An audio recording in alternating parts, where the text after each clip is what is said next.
చేసి ఇదిగా జమ్ముపెట్టలో కీలు పూసి దీన్ని కీలు పూసి వాళ్ళ అక్క ఇక్కడ చూస్తుంటుంది. యాక్చువల్గా అంటే ఇక్కడ చూస్తుంటుంది. వీళ్ళు ఫరూక్ కుమార్తె నది స్నానం చేయడానికి వచ్చి ఉంటుంది. పనికత్తలు ఉంటారు. పనికత్తలు పంపించి ఏం చేస్తుందంటే అది ఏదో పెట్టెలోకి ఉంది తీసుకొని రానికి అంటే తీసుకొని వస్తారు. టెర్రస్ చూడగానే అందులో ఉన్నటువంటి ఒక అందమైన బాలుడు కనపడతాడు. ఎలాంటి బాలుడు? సుందరమైన బాలుడు కనపడతాడు. ఏ బాలుడు? మోషే చిన్నప్పుడు చాలా ముద్దుగా ఉంటాడంట నిజంగానే. ఇప్పుడు మీరు కూడా చాలా చిన్న చిన్న పిల్లలు ఎంత ముద్దుగా ఉంటారు కదా, నిజంగానే చాలా బాగుంటారు. కాబట్టి ఆమె ఈ పెట్టెని తీసి వినండి, ఈ జమ్ము పెట్టెని తీసిన వెంబడే ఈమె ఫరూక్ కుమార్తె ఏం చేస్తుందంటే ఇంత బాగున్నాడు పిల్లోడు నేను పెంచుకుంటానని అనుకుంటుంది. వెళ్ళి ఈ బాలుని నా కుమారుడుగా పెరుగుతాడు కాబట్టి ఈమె ఏం చేస్తుందంటే దగ్గర పోయి ఈయన పెంచడానికి ఎవరిని? ఈ మోషేని పెంచడానికి నేను దాదిని తీసుకొస్తున్నా. దాది అంటే ఎవరు చెప్పండి? పాలిచ్చి పెంచే తల్లి తీసుకొని రావని కదా అంటే ఈ అమ్మ కాసి వీళ్ళ అమ్మనే పిలుచుకొస్తుంది. వీళ్ళ అమ్మ ఎవరు చెప్పండి? తల్లి పేరు యోకేబేద్ దగ్గరికే ఈయన పంపిస్తుంది. మళ్ళీ ఈ యోకేబేద్ దగ్గరికే పంపిస్తారు. అర్థమైనా?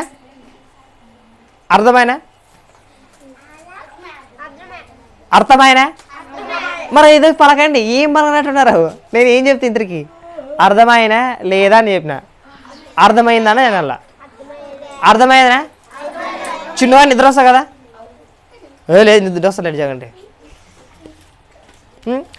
ఇప్పుడు కొన్నాళ్ళకి ఏం చేస్తాడంటే అక్కడ ఈయన పెద్ద అవుతాడు.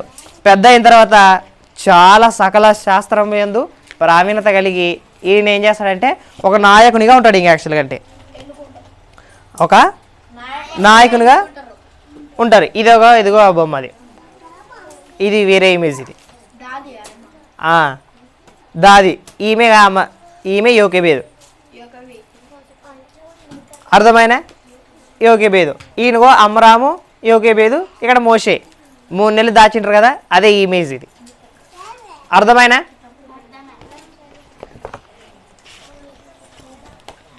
ఇప్పుడు కొన్నాళ్ళకి ఈయన నాయకుడు అవుతాడు.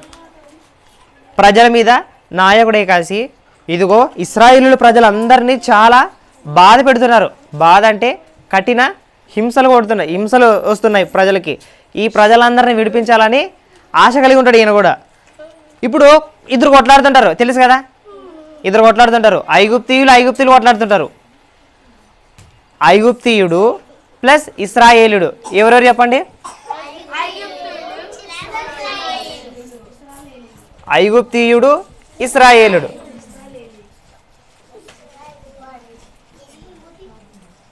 వీళ్ళిద్దరు కొట్లాడుతుంటే మోషే దగ్గర వేకాసి మీరు ఎందుకు కొట్లాడుతున్నారు అని కాసి ఇదిగో ఈ ఐగుప్తుని ఏం చేస్తాడంటే ఒకే గుద్దుతోనే చంపేస్తాడంట. ఒకే గుద్దుతోనే ఏం చేస్తాడు? చంపేస్తాడు. చంపేసి ఇంకా ఇదిగోగా ఇట్లా ఒకేసారి గుద్దితే వాడు చచ్చేపోతాడు. ఆ ఇసుకలా బూంచి పెడతాడు. యాక్చువల్గా అంటే బూంచి పెడతాడు. బూంచి పెట్టిన తర్వాత అది కొంతమందికి తెలుస్తుంది. ఈయన మోషే, ఈడగా ఈ ఐగుప్తీయుడు, ఇదిగో ఈడ ఇశ్రాయేలీయుడు. అర్థమైనా? ఈడ మోషే గారు, ఈడ ఐగుప్తీయుడు, ఇక్కడ ఇశ్రాయేలీయుడు, హెబ్రీయుడు అంటారు. ఇప్పుడు ఏం చేస్తారంటే ఈ మోషే ఈ శవాన్ని ఈ ఇసుకలోనే బూంచి పడేస్తాడు. ఈ బూంచి పెట్టేదాన్ని ఎవరు చూస్తారంటే కొంతమంది వ్యక్తులు చూస్తారు. వ్యక్తులు చూసి ఏం చేస్తారంటే రెండో రోజు ఏమవుతుంది అంటే ఇశ్రాయేలీయుడు కొట్లాడుతుంటారు. ఇశ్రాయేలీయుడే కొట్లాడుతుంటారు ఇద్దరు. అప్పుడు మీరు సహోదరులు కదా ఎందుకు కొట్లాడతారంటే అసలు మా మీద తీర్పరిగాను నాయకుని కానీ నేను నియమించింది ఎవరు అంటే అప్పుడు నీవు నిన్న ఆ ఐగుప్తీని చంపినట్టు మమ్మల్ని కూడా చంపేస్తావా అని అన్న వెంబడే మోషేకి భయమేసి పారిపోయి ఎక్కడ వెళ్ళిపోతాడు అంటే మిద్యాను అరణ్యానికి వెళ్ళిపోతాడు. ఎక్కడికి వెళ్తాడు? మిద్యాను దేశానికి వెళ్ళిపోతాడు. మిద్యాను దేశానికి వెళ్ళి అక్కడ ఇత్రో అనే వాళ్ళ మామ ఉంటాడు. యాక్చువల్గా కాదు, గొర్రెల కాపరైనటువంటి ఇత్రో అనే వ్యక్తి దగ్గరికి వెళ్తాడు. వీళ్ళ కుమార్తెలు ఏం చేస్తారంటే గొర్రెలు కాస్తుంటారు. గొర్రెలను ఏం చేస్తుంటారు? కాస్తుంటారు. గొర్రెలను కాస్తుంటే వినండి, వేరే కాపరులు గొర్రె కాపరులు వచ్చి ఏం చేస్తారంటే, వినండి జాగ్రత్త వినండి, వేరే గొర్రెల కాపర్లు ఏం చేస్తారంటే ఈ సిప్పోరా వాళ్ళ అక్కోళ్ళు వాళ్ళ చెల్లెళ్ళు ఉంటారు కదా, వాళ్ళందరూ ఏం చేస్తారంటే వినండి వినండి ఏం చేస్తారంటే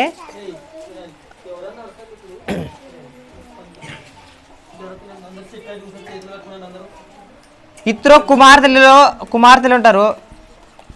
ఈ కుమార్తెలు గొర్రెల మందల నీళ్ళ దాపడానికి వెళ్ళినప్పుడు మోషే గారు ఏం చేస్తారంటే సహాయం చేస్తారు. సహాయం చేసి వాళ్ళ నాన్న దగ్గరికి వెళ్తారు. వాళ్ళ నాన్న దగ్గరికి వెళ్ళిన తర్వాత ఆ మనుషుడు ఇంత సహాయం చేశాడు కదా, మరి వాడిని అక్కడే ఎందుకు ఇచ్చారు, విడిచొచ్చారంటే వినండి జాగ్రత్త వినండి, విడిచొచ్చారు అంటే అప్పుడు ఆ కుమార్తెలు ఏం చేస్తారంటే మోషేను తోలుకొని వస్తారు వాళ్ళ నాన్న దగ్గరికి. అప్పుడు కొన్నాళ్ళకి గొర్రె మందం వేస్తున్నాడు కాబట్టి తన కుమార్తె అయినటువంటి ఇత్రో కుమార్తె పేరు సిప్పోరని ఇచ్చి పెళ్లి చేస్తారు. సిప్పోర ఇచ్చి పెళ్లి చేసిన తర్వాత వీళ్ళకి ఇద్దరు కుమారులు పుడతారు. ఒకరి పేరు ఏం పేరు అంటే, మోషే కుమారుని పేరు ఏం పేరు చెప్పండి? గెర్షోను. రెండో వ్యక్తి పేరు ఎలియాజరు.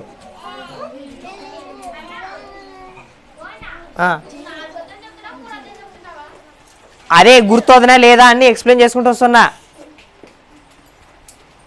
అర్థమైన 4వ అధ్యాయం కాదు, ఇంకా అవన్నీ గుర్తు చేసుకుంటూ వస్తున్నా, వినే వాళ్ళని వింటారు కదా అని. అర్థమైన వీళ్ళిద్దరు పుడతారు. గెర్షోం అనే పదానికి పరదేశ్ అని అర్థము. తర్వాత దేవుడు పిలుచుకుంటాడు. ఒక మండుచున్న పొద దగ్గరికి వెళ్ళిపోతాడు మోషే గొర్రెలు మెచ్చుకుంటూ. ఆ దేవుని పర్వతం పేరు ఏం పేరు అంటే హోరేబు. ఏం పేరు? హోరేబు దగ్గరికి వెళ్ళి అక్కడ మండుచున్న పొద చూస్తాడు. ఇది కాలిపోకుంటుంది. యాక్చువల్గా అంటే చెట్టు అయితే అట్లే ఉంటుంది, కాలిపోకుంటుంది. ఏమి వింతని కాస అంటే అప్పుడు దేవుడు, ఇదిగో ఇది పరిశుద్ధ స్థలం, నీవు ఇక్కడ రావద్దు, చెప్పులు ఇడిచేసాడు అంటే ఇడిచేస్తాడు. అప్పుడు దేవుడు ఏమంటాడంటే, నా ప్రజల మొర బహు ఘోరంగా ఉంది, వాళ్ళు చాలా బాధపడుతున్నారు, కాబట్టి నువ్వు ఇశ్రాయేలు ప్రజల్ని విడిపించడానికి ఐగుప్తు దేశానికి వెళ్ళిపో, అక్కడ నేను నీకు తోడై ఉంటాను, నేను నీకు దేవుడై ఉంటాను, కాబట్టి నువ్వు భయపడక నువ్వు వెళ్ళు అంటే అప్పుడు మోషే గారు ఏం చేస్తారంటే వాళ్ళు నా మాట నమ్మరు, అసలుకి నా మాట నమ్మరని కాసి అంటారు. అప్పుడు ప్రజలు ఏం చేస్తారంటే ఇశ్రాయేలీయులు అసలుకి మమ్మల్ని విడిపించడానికి ఏ దేవుడు వస్తాడంటే ఇదిగో ఆయన ఉన్నవాడనే దేవుడు అనువాడై ఉన్నాడు, కాబట్టి మిమ్మల్ని విడిపిస్తారు. మిమ్మల్ని విడిపించి పాలు తేనెలు ఏ దేశానికి చెప్పండి? ఏ దేశానికి? పాలు తేనెలు ప్రవహించే దేశానికి అంటే కానానికి. ఈ కానానికి వచ్చేటప్పుడు మీ ప్రజలైన వినండి, ఇశ్రాయేలీలు అందరూ ఏం చేస్తారంటే బంగారు వెండి వజ్రాలు అన్నిటినీ తోలుకొని వస్తారు. తర్వాత మోషే ఏమంటాడంటే వినండి, దీంట్లో నుంచి దేవుడు మాట్లాడుతుంటాడు. ఇప్పుడు 4వ అధ్యాయానికి వచ్చేస్తే అక్కడ ఏం మాట్లాడతాడంటే ఇదిగో 3 సూచక్రియలు చూపుతాడు. ఏ సూచక్రియలు? 3 సూచక క్రియలు చూపిస్తాడు. ఆ 3 సూచక్రియలు ఏమంటే ఇదిగో నీ చేతిలో ఒక కర్ర ఉంది కదా, కర్ర నేల మీద వేస్తే ఏమవుతుంది చెప్పండి? ఏమవుతుంది? ఇశ్రాయేలు ప్రజలకి చూపి, ఇశ్రాయేలు ప్రజలకి ఏం చేయి, దాన్ని చూపి, వాళ్ళు నమ్ముతారు. కింద వాడేగానే పాము అవుతుంది, తోకన ముట్టుకో మరలా అది ఏమవుతుంది? కర్ర అవుతుంది. ఇంకో సూచక్రియ చూపిస్తాడు. 1వ సూచక్రియ కర్ర ఏమవుతుంది? పాము అవుతుంది. 2వది ఏమవుతుంది అంటే నీ చెయ్యి ఉంది కదా, నీ చెయ్యి ఇట్లా పెట్టుకో, రొమ్ములో పెట్టుకో, తీసి బయట చూడి, అది హిమం అవుతుంది. హిమం అంటే తెల్లగా అయితే కుష్టి వస్తుంది. మరల పెట్టుకో, మరలది అవుతుంది. అంటే ఇది ఒక సూచక్రియ, ఒక అద్భుతం అనమాట. ఆ అద్భుతాన్ని చూసైనా మీరు ఆ ప్రజలు ఏం చేస్తారు, నమ్ముతారు అని. చెయ్యి ఏమవుతుంది, తెల్లగా అవుతుంది, హిమము వలె అవుతుంది అంట. అడిపెట్టు. మూడవది వచ్చేసి ఇదిగో ఏటి నీళ్ళు ఉంటాయి కదా, ఏటి నీళ్ళు పోయి కాసి భూమి మీద నీళ్ళు ఏమవుతుంది, రక్తంగా మారుతాయి. ఏమవుతుంది, రక్తంగా మారుతుంది. వినండి, ఇప్పుడు వినండి, జాగ్రత్త వినండి. అప్పుడు ప్రభు మోషేతో ఏమంటాడంటే, ప్రభువా నేనైతే వాళ్ళు నమ్మరంటే ఇదిగో ఈ సూచక్రియల ద్వారా కూడా నమ్ముతారు అంటాడు. అటు తర్వాత ఇదిగో ఈయన ఏమంటాడంటే, నేను నోటి మాంద్యం గలవాడును. నేను ఎలాంటి వాడిని అంట, మీలో మూగలు ఎవరున్నారు చేతులెత్తండి, మూగలు ఎవరున్నారు చేతులెత్తండి.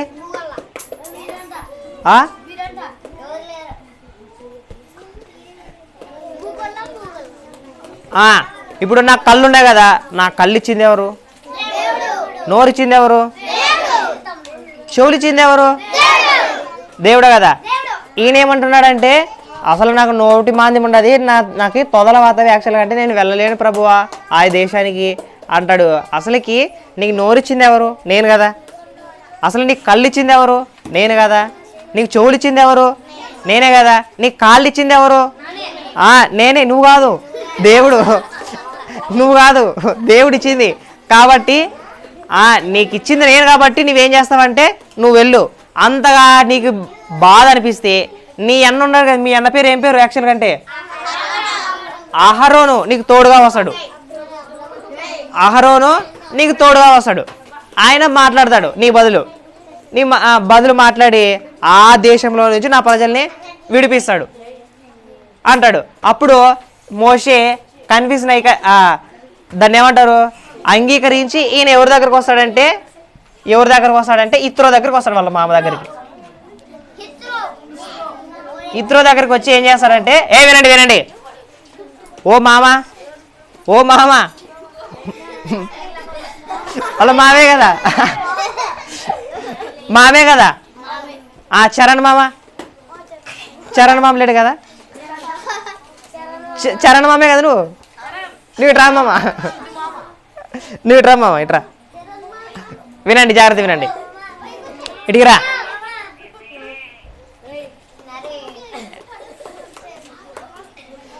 ఇప్పుడు ఈ మామ చరణ్ మామ ప్రస్తుతానికి ఏమనుకోండి, ఇత్రో మామ అనుకోనండి. ఇప్పుడు నేను మోషే అనుకోండి, ఇక్కడ ఇత్రో అనుకోండి. ఇప్పుడు సరేలే, ఇప్పుడు ఈయన మోషే, నేను ఇత్రో అనుకోండి.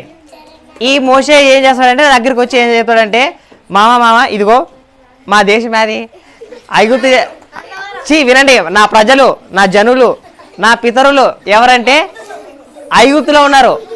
వాళ్ళు బతికే ఉన్నారో లేదో నేను వెళ్ళి ఏం చేస్తాను, వినండి, ఫస్ట్ కూర్చో. వాళ్ళు బతికే ఉన్నారో లేదో నేను చూసొస్తాను. కాబట్టి నాకు సెలవు అయితే నేను వెళ్ళొస్తానంటే నేనేం చెప్తున్నాను, ఓ మోషే ప్రశాంతంగా వెళ్ళిరా అబ్బా.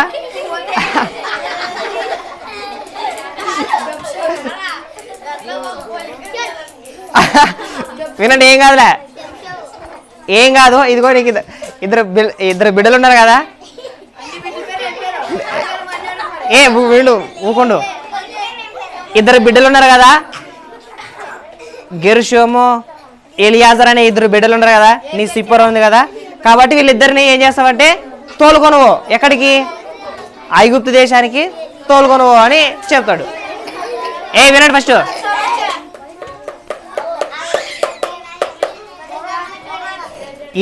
నువ్వు కూర్చో.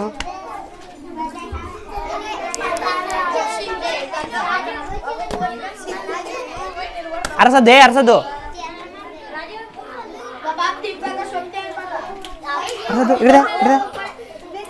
నోటి మీద వేసుకో, నోటి మీద వేసుకో.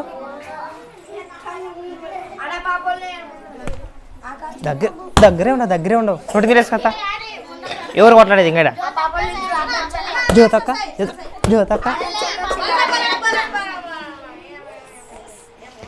నోరు విచ్చు ఫస్ట్, నువ్వు ఆ సారీ అని చెప్తావు. వినండి ఫస్ట్.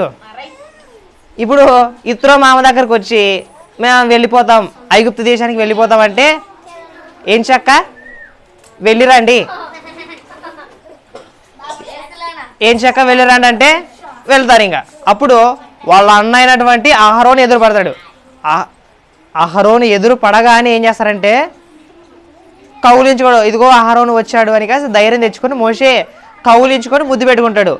అలా అన్నదమ్ములు ఇద్దరు కలిసి ప్లస్ ఆ సిప్పోరా ప్లస్ వాళ్ళిద్దరు కుమారులు ఎవరు, గెర్షోను ఎలియాజరు. వినండి, అప్పటికి ఎలియాజరు పుట్టి లేకుంటాడులే అండి. ఆ అధ్యాయానికి 4వ అధ్యాయానికి ఎలియాజరు పుట్టి లేకుంటాడు, గెర్షోము ఉంటాడు. కాబట్టి గెర్షోము వినండి,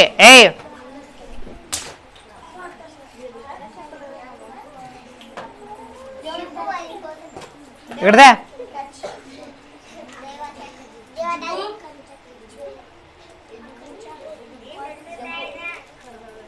నోటి మీద వేసుకంతా ఇటు చెప్పి శంబలు పెట్టి కొడతా. నాకు ఇప్పుడు క్వశ్చన్లు అడిగినప్పుడు శంబలు పెట్టి కొడతా. నాకు ఇప్పుడు నిజంగా భూ కరుస్తున్నారు వీళ్ళు. ఆ ఐగుప్తు దేశానికి ప్రయాణం అవుతారు. మిద్యాన అరణ్యం నుంచి ఐగుప్తు దేశానికి మరలా ప్రయాణం అవుతారు. యాక్చువల్గా అంటే 4వ అధ్యాయం మళ్ళీ చెప్తా, వినండి, జాగ్రత్త వినండి. ఇప్పుడు మళ్ళీ క్వశ్చన్లు అడుగుతా 4వ అధ్యాయం నుంచి, మళ్ళీ క్వశ్చన్స్ అడుగుతా, మళ్ళీ చెప్తారు. వినండి, 4వ అధ్యాయానికి వచ్చేసి ప్రభువా అసలు వాళ్ళు నన్ను నమ్మరు, వినండి, నువ్వు పంపించావా అని ఇశ్రాయేలీయుల దగ్గరికి వెళ్తే వాళ్ళు నమ్మరు. కాబట్టి ఏం చేయాలంటే ఇదిగో నీకు సూచక్రియలు చెప్తా. సూచక్రియలు ఏమేమంటే ఇదిగో నీ కర్రని ఏం చేస్తావు, నీ చేతిలో ఉంది కర్ర, కింద పడేసి ఏమవుతుంది చెప్పండి, పాము అవుతుంది. మరలా తోక పట్టుకుంటే ఏమవుతుంది, కర్ర అవుతుంది. ఇంకోటి చెయ్యి లోపల పెట్టుకుంటే ఏమవుతుంది, కుష్టు కలదా తెల్లది అవుతుంది. మరలా కింద లోపల పెట్టుకుంటే చెయ్యి అవుతుంది. మరి ఇంకో 3వ సూచక్రియ చెప్తాడు. 3వ సూచక్రియ ఏమవుతుంది, ఇదిగో 8 నీళ్ళు ఉంటాయి కదా, 8 నీళ్ళు వచ్చి భూమి మీదకి వేయండి, ఏమవుతుంది అప్పుడు ఏమవుతుంది, రక్తంగా మారుతుంది. కాబట్టి ఈ సూచక్రియల వలన కూడా వాళ్ళు నిన్ను నమ్ముతారు. నీళ్ళు కాదు, ఇంకా రక్తంగానే ఉంటుంది. కింద వచ్చిన నీళ్ళని మళ్ళీ పైకి తెస్తారా, ఎవరు తేలేరు, దేవుడు తేగలలే. విను ఫస్ట్ వినండి, మళ్ళా కొట్లాడతావు అంటే నోటి తీరేసుకో. అప్పుడు ఇంకా ఇదిగో ప్రభువా ఇంకా నీ అయితే నా వల్ల కాదు, నేనైతే మోగోడిని అంటే తొదలోనే నేను నోటి మాంద్యం గలవాడిని. కాబట్టి ఏం చేయాలని అంటే అసలు నోరిచ్చింది ఎవరు, కళ్ళు ఇచ్చింది ఎవరు, చేతులు ఇచ్చింది ఎవరు, ఎంటుకలు ఇచ్చింది ఎవరు, నీకు కండ్లు ఇచ్చింది ఎవరు, ముక్కు ఇచ్చింది ఎవరు, నేనైతే కాదు, దేవుడు ఇచ్చింది. తింటున్నాం, తినడానికి ఆహారం తినొస్తుంది కదా యాక్చువల్ అంటే. తిండి రొట్టెలు ఇచ్చింది ఎవరు, కోళ్ళు కూర కోసేది ఎవరు, నా కాదు, అన్ని నాన్న కాదు, అన్ని ఇచ్చింది దేవుడే. వినండి, అన్ని ఇచ్చింది ఎవరు చెప్పండి. మరి నీకు నోటి మాంద్యమో తొదలవాతాయి అని నా దగ్గర చెప్తావు అని దేవుడు మోషేని గద్దిస్తాడు. నీకు అంతగా ఉంటే మీ అన్న అయినటువంటి అన్న ఎవరు, అహరోను నీకు నోటిగా ఉంటాడు, నీ నోటికి నోటిగా ఉంటాడు. కాబట్టి నువ్వేం భయపడద్దు, అహరోనుకి నువ్వేమవుతావు, దేవుడుగా ఉంటావు అని చెప్తాడు అని 4వ అధ్యాయంలో ఉంటుంది. అలా తన మామ దగ్గరకు వస్తాడు. నెక్స్ట్ తన మామ దగ్గరకు వచ్చి మామ నేనైతే వెళ్ళిపోతాము, నా ప్రజలు బ్రతుకున్నారో లేదో, ఏం చేస్తున్నారో, అసలు ఉన్నారో లేదని కాసి వెళ్ళిపోతారు. వినండి ఫస్ట్, నీ ఫస్ట్ వెళ్ళిపోతారు. అక్కడ వినండి, ఇంకో పాయింట్ చెప్తా. ఇక్కడ అసలు ఈ మిద్యాన అరణ్యంలో ఎన్ని రోజులు ఉంటాడంటే 40 సంవత్సరాలు ఉంటాడు మోషే గారు. ఎన్ని సంవత్సరాలు ఉంటాడు, 40 సంవత్సరాలు ఉంటాడు. ఈ 40 సంవత్సరాలు కూడా ఆ మందని కాస్తూనే ఉంటాడు, గొర్రె మందని కాస్తూనే ఉంటాడు. ఇప్పుడు వెళ్ళిపోతారు యాక్చువల్గా అండి. వెళ్ళిపోయి తన అన్న అయినటువంటి జ్యోతక్క క్వశ్చన్స్ అడుగుతాయి. ఇప్పుడు వస్తాడు వాళ్ళ అన్న వచ్చి వాళ్ళిద్దరు కలిసి వెళ్ళిపోతారు. అప్పుడు ఇశ్రాయేలు ప్రజల దగ్గరికి వెళ్తాడు. ఎవరంటే వాళ్ళు ఈ ప్రజల దగ్గరికి వస్తాడు. ఈ ప్రజల దగ్గరికి వచ్చి ఏం చేస్తారంటే ఇంక ఈసారి ఇదిగో ప్రభువు ఆకాశం ముందున్న ప్రభువు ఏం చెప్పాడంటే మీ మొర విని మమ్మల్ని పంపించారు. వీళ్ళ దగ్గరికి వచ్చి అంటారు ఇట్లా, మమ్మల్ని ప్రభువు పంపించాడు, మిమ్మల్ని విడిపియాలి, మీ మొర దేవునికి వినపడిందని ఈ సూచక్రియలన్నింటినీ వాళ్ళ దగ్గర చేస్తారు. చేసి ఓహో దేవుడు మమ్మల్ని కాపాడడానికి మనుషులు పంపించారని వాళ్ళు దేవునికి ఏం చేస్తారంటే నమస్కారము చేస్తారు. ఇది 4వ అధ్యాయంలో ఉన్నటువంటి వివరణ. అర్థమైనా? ఇప్పుడు క్వశ్చన్స్ అడుగుతాను ఇక దారిగా.